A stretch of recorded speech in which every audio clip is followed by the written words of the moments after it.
Hey guys, welcome to the Pistons Talk Podcast. Hope you guys are having a great weekend. This is a pre-recorded episode. I'm actually recording this on Sunday around 3 o'clock. So when you are seeing this, it should be around 7:30 at night. The reason why I'm doing another pre-recorded episode is tomorrow, you guys, we're going to be having James Edwards III from The Athletic. So we're going to be talking with him about the Detroit Pistons. So today's episode that will be premiered, live streamed, whatever you guys want to call it, is going to be fairly short because there wasn't a whole lot that happened this week in terms of Piston news and topics for you guys. The episode with James tomorrow, we're just going to be going over the season as a whole. What to expect in terms of free agency, any type of movement, possibly with the organization in terms of coaching or front office. So tomorrow's episode, I think you guys are going to really want to tune into. Again, tomorrow at 7:30, we'll be live on YouTube, Facebook, Twitter, wherever you guys want to watch it. We're going to be talking with James tomorrow. But let's get into this podcast real quick. Obviously, this week we saw Chauncey Phillips make the Basketball Hall of Fame. I'm so happy for Chauncey Phillips, you guys. I really am. I remember when the list came out in 2024 of all the players that were on the ballot to make the Hall of Fame. And I remember doing a topic about this several months ago. And I remember a lot of you guys were saying, like, hey, like, I'm happy that Chauncey made the list, happy he made it, but I don't think he's going to make the final cut to make the Hall of Fame. He made the final cut. I'm really, really happy for Chauncey. Um, I was thinking about it the other day, too. You got Ben Wallace that made the Hall of Fame, which a lot of people didn't think he was going to make the Hall of Fame because I don't know why. People look at stats too much. And now you have Chauncey Billups. So you have two players from the Going to Work Pistons in the Hall of Fame. Is Rip the next one? I don't know. Maybe we'll see another member of the Going to Work crew make the Basketball Hall of Fame. You really never know, but really happy for Chauncey. I know the Pistons did such a phenomenal job. They made a graphic. I'm going to put it on the screen for you guys of just kind of his accolades. 2004 NBA champion, 2004 NBA Finals MVP, five-time All-Star, three-time All-NBA, two-time All-Defensive, and Naismith Basketball Hall of Fame class of 2024. Like, I'm just smiling, man. Like that, I'm so happy for him. I'm happy that he made the Basketball Hall of Fame.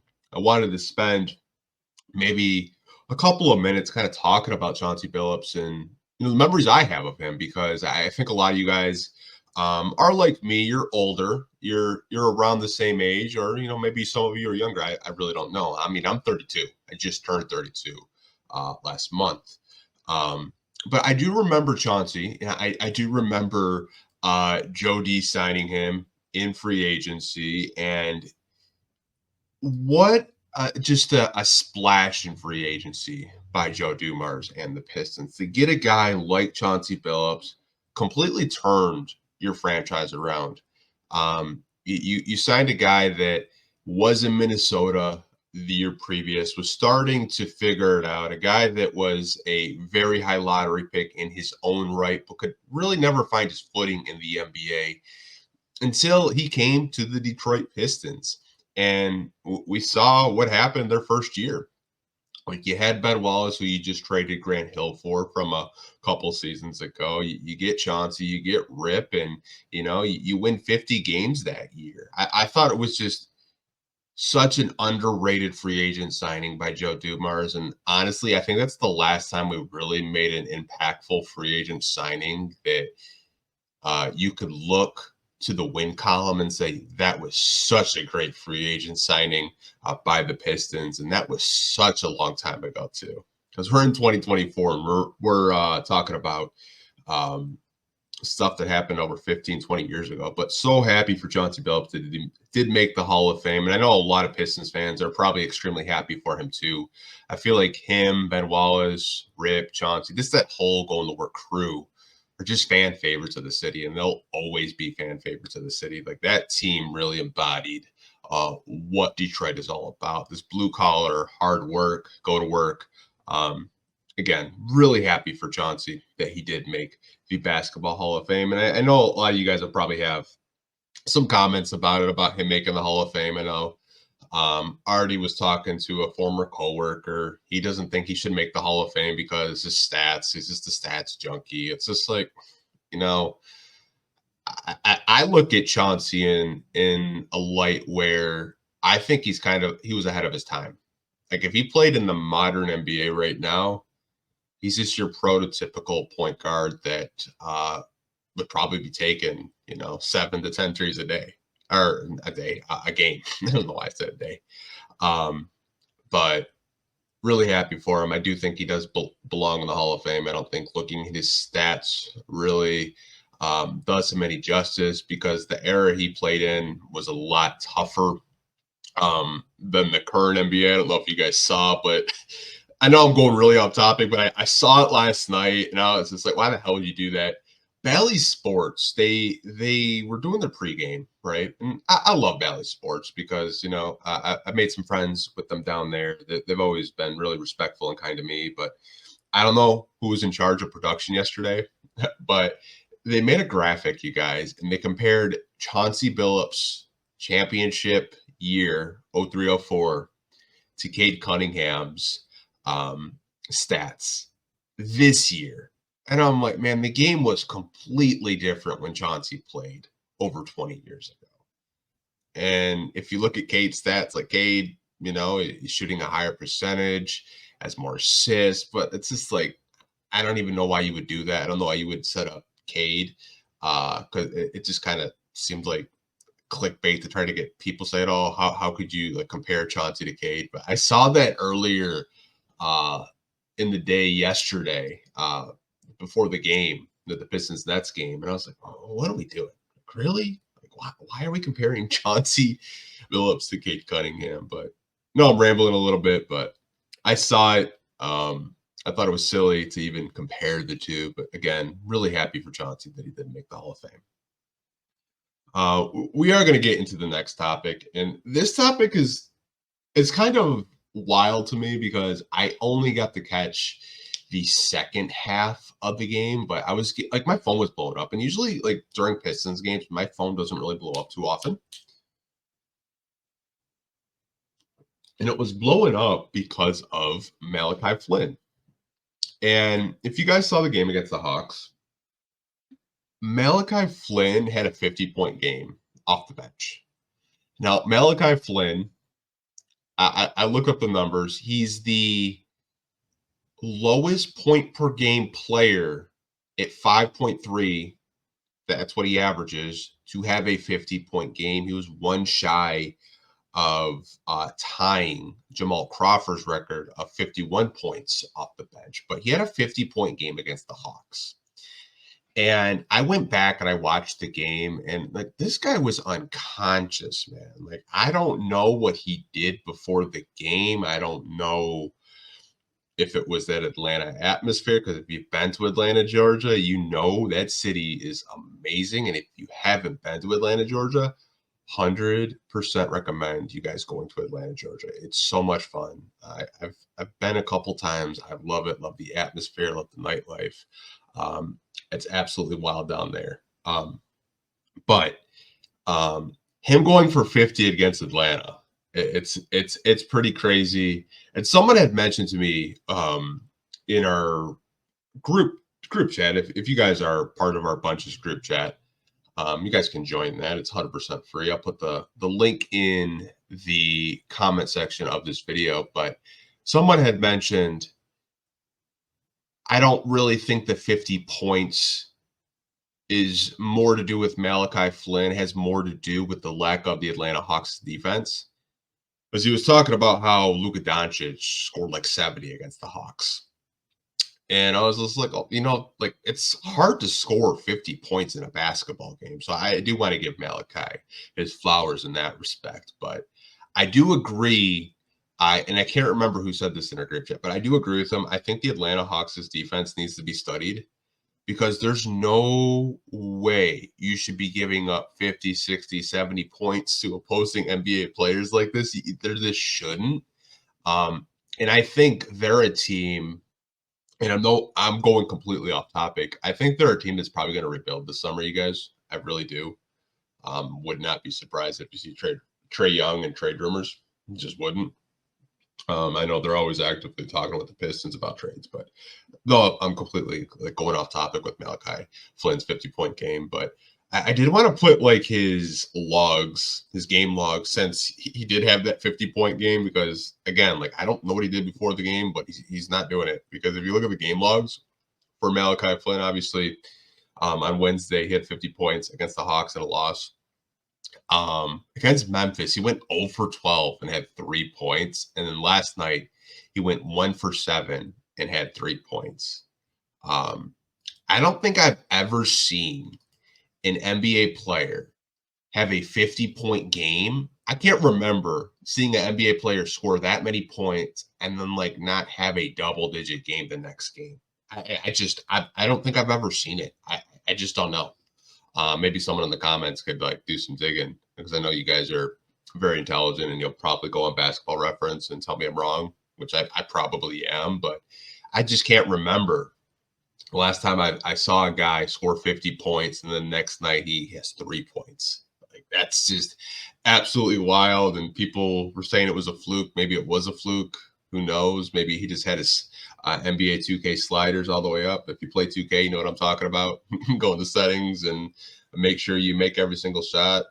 Just cheat the game. Maybe Malachi Flynn had his sliders up against the Atlanta Hawks, but did want to touch on it for a couple of minutes. I thought I was really happy for him. He did get a lot of media coverage. He was on FanDuel TV, talking to Chandler Parsons and Shams Charania and all those guys. And he got some press for it. So I'm happy for him at the end of the day, because I'm not really sure if he's going to be on this roster next year. And I know he's a guy that will probably be an NBA journeyman, and he'll always have this 50-point game in his career, something to look back on. It's a huge accomplishment. Not a lot of guys have scored 50 points. I know in Pistons history, we've only had 9, and he was the 9th player to have a 50-point game. If you guys remember, Sadiq Bey scored 51 against the Magic. And then after that, I think we had Blake Griffin score 50 against Philly. So Pistons fans have actually been kind of spoiled with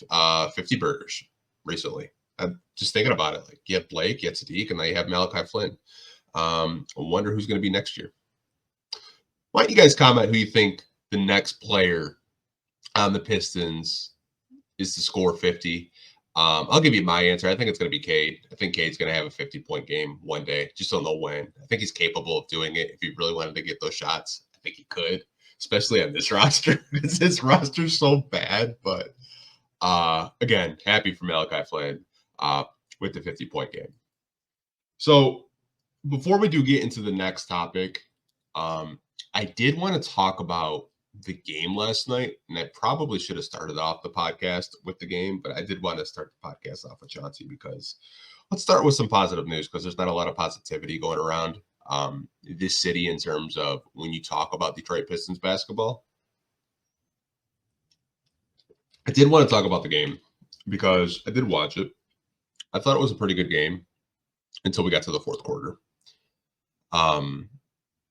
That fourth quarter, man, I don't think I've ever watched in my whole fandom as being a Piston fan. I can't remember the last time I saw a team not score a single basket for a 5-6 minute period. Obviously, the Pistons lost last night to the Nets. They didn't score a single basket. That was the most unbelievable thing I've ever seen in quite some time. I mean, I've seen runs where maybe the Pistons don't score for 2-3 minutes and the coach calls a timeout. It happens. I get it. Guys get cold, but to not score a basket for 5 to 6 minutes when you play 12 quarters is absolutely insane to me. It really is. And I get, you have half of your team out with quote unquote injuries, which I don't really think they're injuries. And I think you guys probably agree with me there. I think a lot of our injury report is complete bullshit. That's just my opinion. I don't really think the guys are hurt, but it's just insane. You don't score a basket for 6 minutes, and you were beating this team for a majority. You were up 16 at one point against the Nets. Like the Nets just did not want to play last night. You could tell. Like the Pistons came out of the first quarter, they looked really good. Everyone looked really good. Fourth quarter hit, man. I don't know what it is. This team is just it's so frustrating. Like they could have a really good quarter, 2 quarters, and they just collapse sometimes in the third, a lot in the fourth. I think a lot has to do with them being young and not being consistent. And you're not going to have a consistent team with a bunch of 20-year-olds. I get that. I understand that. But I think a lot of what happened last night has to do with coaching at the end of the day. And we're going to get into the coaching stuff next in this next topic, because I think a lot of you guys are going to have a lot of strong opinions. I don't know if anyone has really talked about it in terms of like Pistons media, other Pistons podcasts. I'm sure they have. But we're going to take another angle with it because we're also going to talk about Troy. Because I think the two, you can connect the dots there. But again, last night's game, man, holy shit, that was so bad. Like, if you bet on that game and you took the Pistons under, you probably won a whole lot of money. I'll just say that. But I think the best topic of this podcast, and I think a lot of you guys will agree, and I think a lot of you guys are going to have a lot of strong opinions about, is the news that came out this week from Jake Fisher from Yahoo Sports. And if you guys didn't see it, Jake Fisher was talking about Steve Clifford, which I was like, okay, cool. Like Steve Clifford is not going to be coaching the Hornets anymore. Didn't really think he was going to have a long tenure his second time around. But Jake had a little bit of a tidbit with the Detroit Pistons in his article. Now, I'm going to put it on the screen for you guys, and I'll read it to you, and we're going to react to it. So this is a piece from Jake Fisher's article talking about Monty Williams and the Detroit Pistons.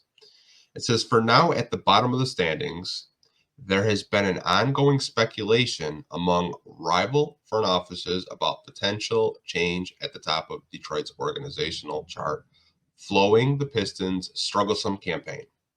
At the juncture, according to one source with knowledge of the situation, there's no expectations that Williams would be open to any buyout of his 6 years, $78.5 million contract. I found it very interesting that Jake Fisher is writing an article about, potential coaches, getting fired. He talked about Steve Clifford stepping down. He talked about Chauncey Phillips possibly being on the hot seat with Portland. And then he mentioned that little tidbit with Monty Williams.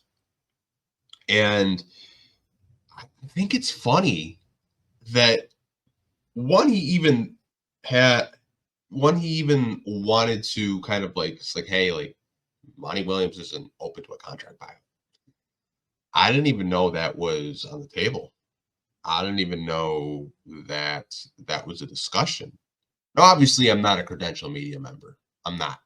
Maybe it was in the the media. I know some podcast hosts have been very cryptic. When you listen to their podcast, yeah, who knows? There might be changes. I thought they were more talking about like front office and maybe the Pistons get a new president of basketball operations. Maybe Troy steps on, whatever. I didn't think they were talking about Monty because I thought Monty would be safe because it was his first year. I didn't think the Pistons were entertaining the fact that could we possibly buy out Monty Williams of his contract because it's not working out. Didn't even think that was like a real possibility. Maybe some of you guys did, but I'm a realist. I don't see it. Obviously, it seems like this season, and I think some of you guys will agree, there were games out there where I legitimately thought Monty Williams was trying to get fired. I thought he was trying to have Tom Horse fire him. during that 28-game losing streak, there were just games where I was just like, this guy just does not want to be here. This guy is he's just going through the motions right now. He doesn't care. Like, um, but that was just kind of my stance during the losing streak this season. But the fact that this is mentioned, that with people around the organization with knowledge of the situation, that this isn't even an option right now, I think it's something we need to pay attention to. And I think it's something that going forward could be a possibility. Because if Monty Williams has a similar season as he's having right now with the Pistons, he's won 13 games. I think we have like 5 games left. I don't think he'll be here for that 6 years of his contract. I think there'll be a situation where Tom Gores possibly offers him a contract buyout, and just fires him, because I don't think you're getting $13 million worth of what a coach could do with this team. Now, I think if they did hire another coach, wholeheartedly believe this team would have more than 13 wins. I'm not really going to speculate on how many wins I think they could have, but I think they would have more than 13 wins if we did hire another coach. And I kind of fell victim to the hype last year. You guys know, I didn't even really get into the draft stuff because I was more interested in the coaching aspect. And I got really excited when Monty Williams became available. I thought he could do things for this team and this organization to, really propel them in the next step. Because, the year previous, we had 17 wins. I thought this was a 30-win basketball team. I really did. You can go back and watch. I mean, you can go clown me if you want. I really don't care. I thought this was a 30-win basketball team. I really thought the Pistons could take the next step with Monty Williams. But this season has just been so wild that they're probably going to break the record for the worst season in Detroit Pistons history. They have a chance to. There's 5 games left. The worst season of Pistons history was 16 wins. We're at 13. So Monty has a chance to break history, and that's not the type of history I'm sure he wants to be a part of. But I found it very interesting, again, that they talked about he's not open to a contract buyout.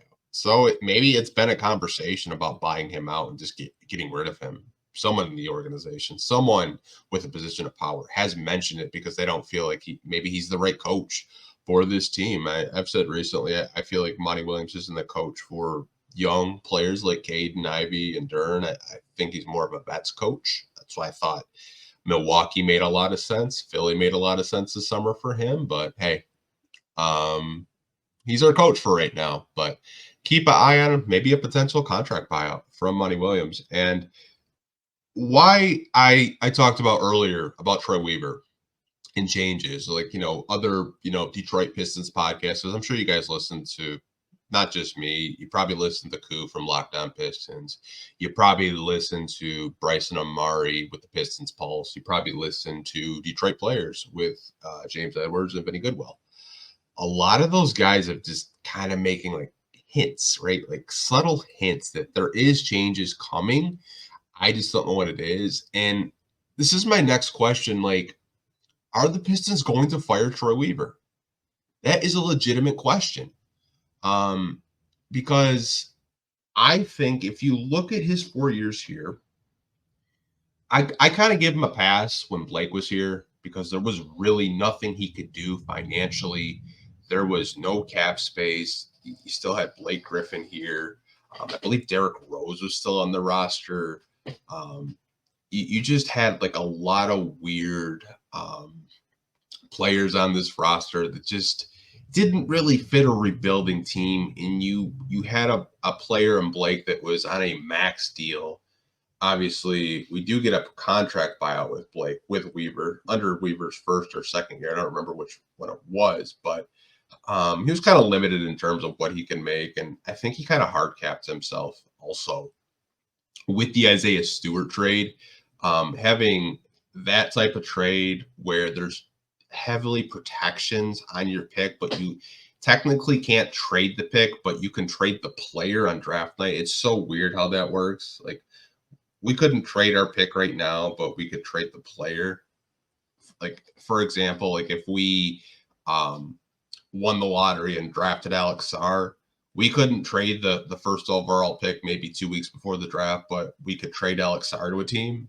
I guess that's how the protections work on that deal for Isaiah Stewart. But I know I'm rambling a little bit. I always thought that move really like crippled the Pistons, and it still is to this day. And I think it will for the foreseeable future for a few more years. But getting back to the question, are the Pistons going to fire Troy Weaver? I think it's a very strong possibility, you guys. I really do. When you look at just the record over the last 4 years, and I'll put it on the screen for you guys to see. You look at the Detroit Pistons since Troy Weaver has come here. 2019, the 2020 season, he finished with 20 wins. Now, obviously, 20 wins, I think a lot of us would probably be jumping up and down for 20 wins right now. But his first season, he went 20-46. Like, I get it. Like, your first year rebuilding, you do a couple things. You bring in some players your first year. Cool. The second season, you win 20 again. You go 20-52. It's like, okay, cool.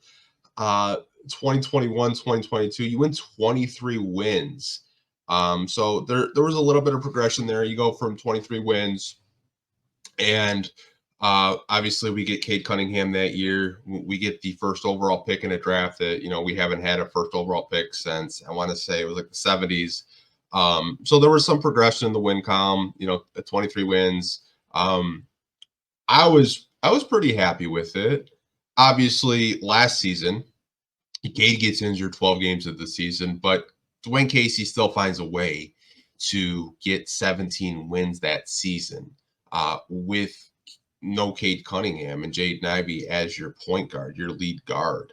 And this season under Monty Williams, with a healthy Cade, for the most part this season, Jaden Ivey, Jalen Duren, you got to start Thompson and, guys that have gotten older like Stewart, you're at 13-65.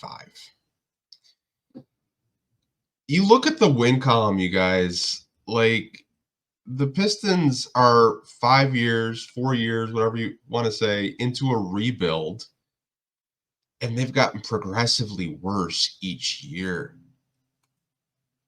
So that begs the question, are the Pistons going to fire Troy Weaver? I'm going to give you my answer, and we're going to get into it probably more in depth tomorrow with James, because he probably has information that maybe he hasn't put in the story or leaked out or whatever. But I honestly think that the Detroit Pistons are going to strip Troy Weaver's GM title away. But I still think he's going to be part of the organization, but more on the scout level, because I think as a talent evaluator and a scout, I'm not saying Troy Weaver's perfect. I'm not. But what I will say is, for the most part, he's done a fairly good job at finding talent. Now, obviously, I think people will go to Troy's first draft with Killian Hayes, passing on him for Tyrese Halliburton. Okay, I get it. Tyrese is one of the best guards in the NBA. You drafted Saddiq Bey. For the most part, Saddiq Bey was kind of like, when you talk to draft guys during that draft, Saddiq Bey was considered the best small forward out of that draft class. Now, obviously, Saddiq's career has kind of been weird. His rookie year, he was amazing. But I think the Pistons kind of expected a little bit too much out of him, in a sense where they tried to make him this 3-level scorer when that really wasn't his game. They tried to reinvent what his role should be, when his role was just kind of just a corner specialist and a wing that was supposed to be a 3-and-D wing, but he wasn't playing any defense. his second year and his last year here. But I think that had more to do with the Pistons trying to make him a second option next to Cade. And I don't really think that's his role. I think Sadiq on a good team is a third, maybe fourth option, or even off the bench, like the way the Hawks were using him. But I know I'm rambling a little bit. I think Troy is a talent evaluator. He's pretty good, in my opinion, anyways. I think he's drafted guys that are still in the NBA outside of Killian. I mean, Luka Garza is still in the NBA with the T-Wolves. Saban Lee is still in the NBA. There are guys out there that are still contributing, but I'm not saying Troy's perfect. But I think if there was a move, they probably still want him around, but maybe not as a general manager, maybe more as a president of a basketball ops. Maybe you bring in a new GM in, but that's just kind of been my opinion on it. I think they want to keep Troy in the front office because they were after him for several years, but OKC wouldn't let him go for whatever reason. But that's just kind of been my opinion. But I want to know what you guys think. Do you think the Pistons are just going to completely fire Troy Weaver this summer and possibly just move on to say, hey, like, it's been 4 years. I guess you can kind of be the scapegoat for us. You've drafted talent for us. This is the most young talent we've had in franchise history, but it's not translating the wins. We want to get back to the win column. We want to compete for the play-in. Thank you for your service. Let me know what you guys think, because I think this is a very interesting conversation. We're probably going to go way more in depth with it tomorrow with James, because I'm very interested to hear his opinion on it. But let me know what you guys think. Wanted to keep this podcast like last week, similar, under around 30 minutes. But we will talk to you guys tomorrow. Again, thank you guys so much for tuning in, listening. Hope you guys are having a great weekend, and we will see you guys tomorrow at 7:30. Peace.